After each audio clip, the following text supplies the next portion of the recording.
Hello Libra, Sun, Moon, Rising, and Venus signs. Kamusta po kayo? Sana po ay nasa mabuti kayong kalagayan. Welcome back po sa Star Tarot. Kung bago po kayo dito, welcome na welcome din po kayo. Thank you po sa inyong support. I truly appreciate it. God bless you all po. Tignan natin ang mga messages ninyo for the week of November 12 to 18. Unahin po natin ang mga trinkets. Tignan natin anong mga mensahe sa inyo. We have letter J, Libra. Maaring initial ninyo to. Maari din naman na initial ito ng mga taong you're going to be dealing with around this time. Maari din ganon. Or maybe, letter J is a significant letter din para sa iba sa inyo. We also have letter C. Yan. Maraming tao siguro kayo ditong ma-encounter, no? So, letter C. Maari din naman na same thing, no? With the J, maaring initial ninyo to. Maaring initial ito ng tao na makakausap ninyo, makakatransact ninyo, maaaring ganun.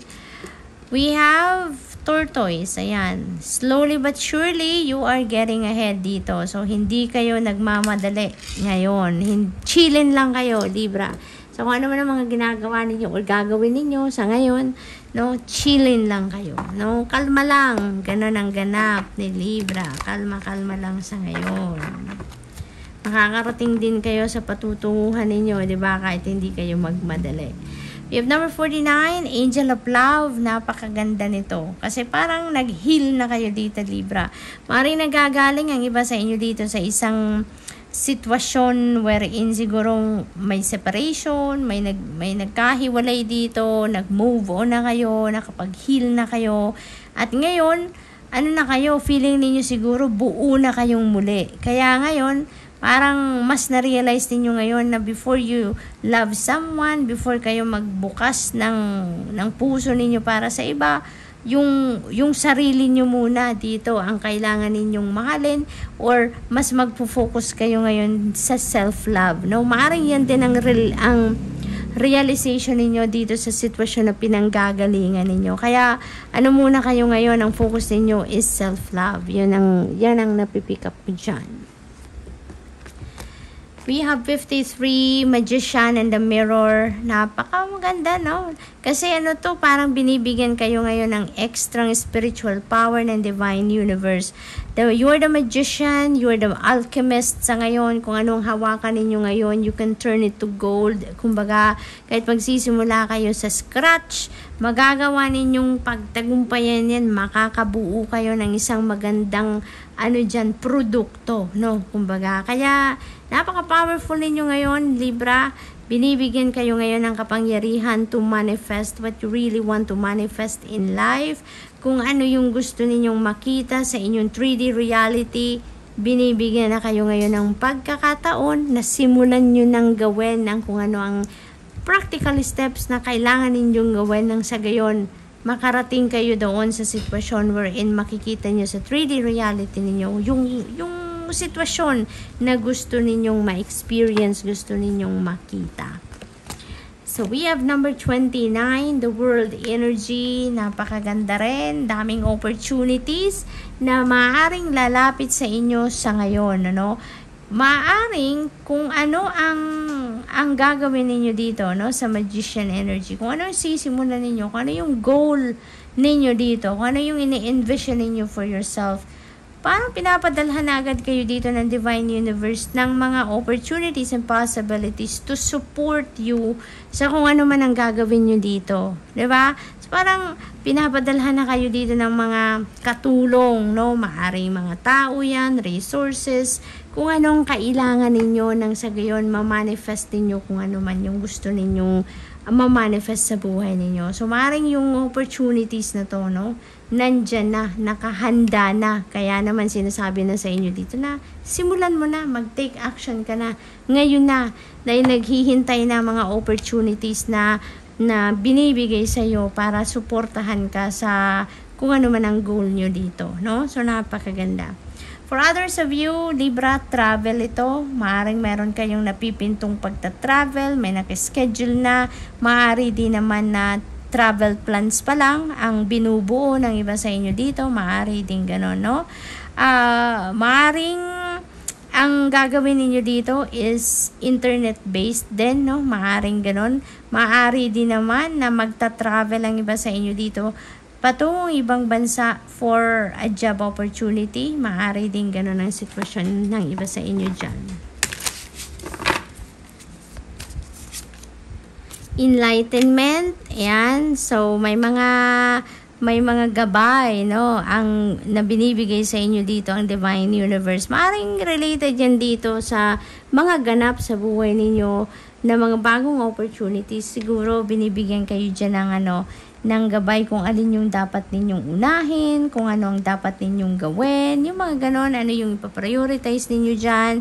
So, yung mga ganon, maaari din naman na naghihingi kayo, nagdadasal kayo, nabigyan kayo ng enlightenment at mensahe ito para sa inyo na i-access ninyo dahil sinasagot ng Divine Universe na kung ano yung dasal ninyo. So, maaaring ganun din. Panawagan din yan sa iyo na binibigay ko na, hinahatid ko na sa iyo yung enlightenment na kailangan ninyo. So, it's all up to you now to access that guidance, no? We have power, reclaiming your power, Libra. Maaaring in the past, hindi kayo makapaglakas ng loob na gawin ang mga gusto ninyong gawin. Maring wala kayong kapangyarihan na maging kayo.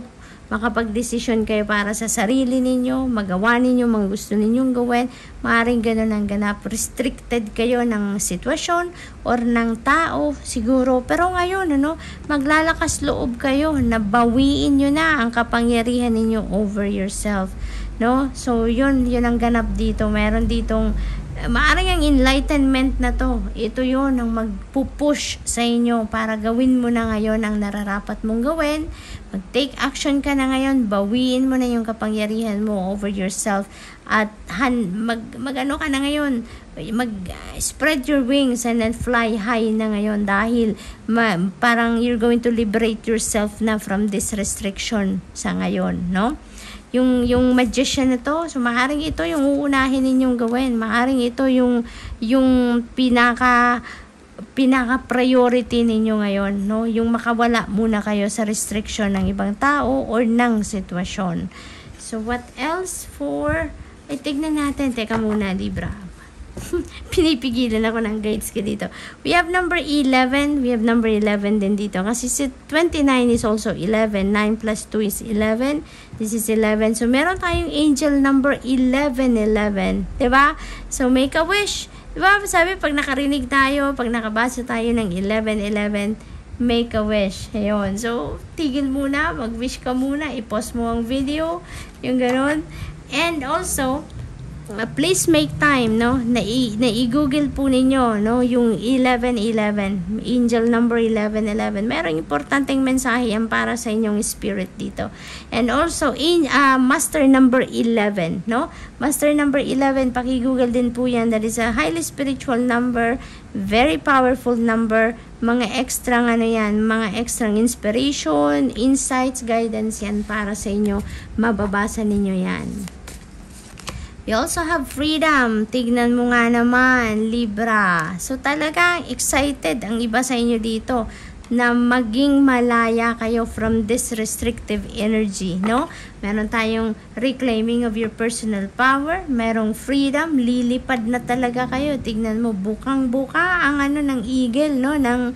Ang pakpak niya. So talagang parang ang excitement ninyo dito sobrang taas, no, ng level ng excitement dahil magiging malaya na kayo. You're going to finally liberate yourself from these restrictions, no, na pinapataw sa inyo ng kung sino man or ng kung ano man. So finally, ikaw na ngayon ang gagawa ng sariling kwento ng buhay ninyo. Hindi mo na ngayon hahayaan ng ibang tao na siyang magdesisyon para sa sarili ninyo, no? So, good luck, Libra, and congrats.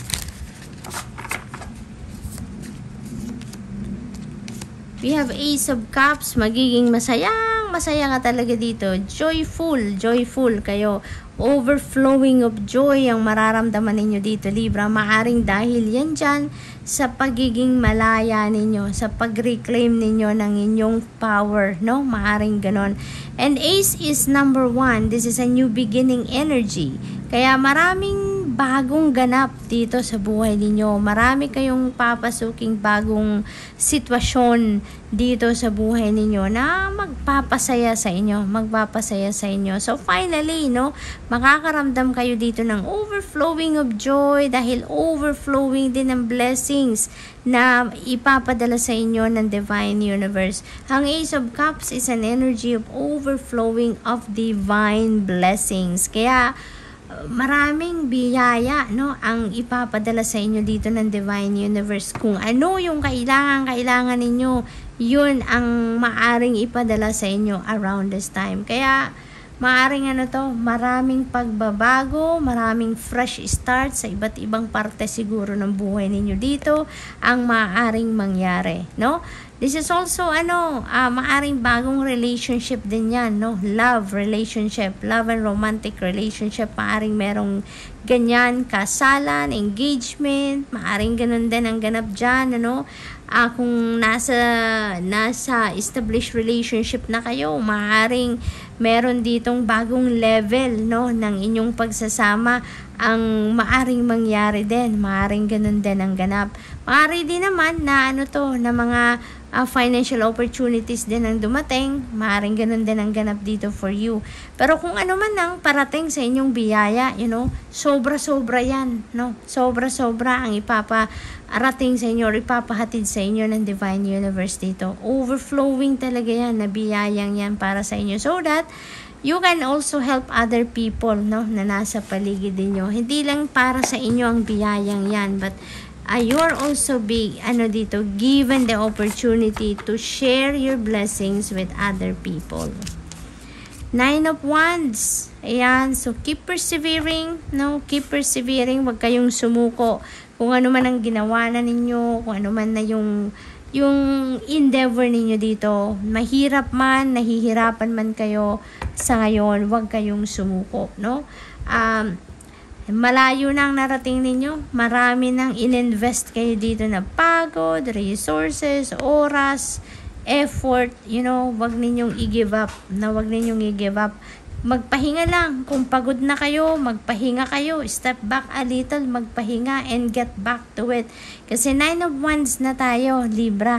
Ang sunod nito, ang max nito is 10 of Wands. So kumbaga parang isang kembot ka na lang, nandun ka na, magtatagumpay ka na, makukuha mo na yung goal mo dito, maa-achieve mo na. So konting tiyaga na lang, no? One last push na lang ito. Yun ang sinasabi ni 9 of Wands, Libra. Kaya wag kayong sumuko. Magpahinga ka lang, step back a little, pero balikan mo siya at ipagpatuloy mo dahil nalalapit ka na sa iyong tagumpay.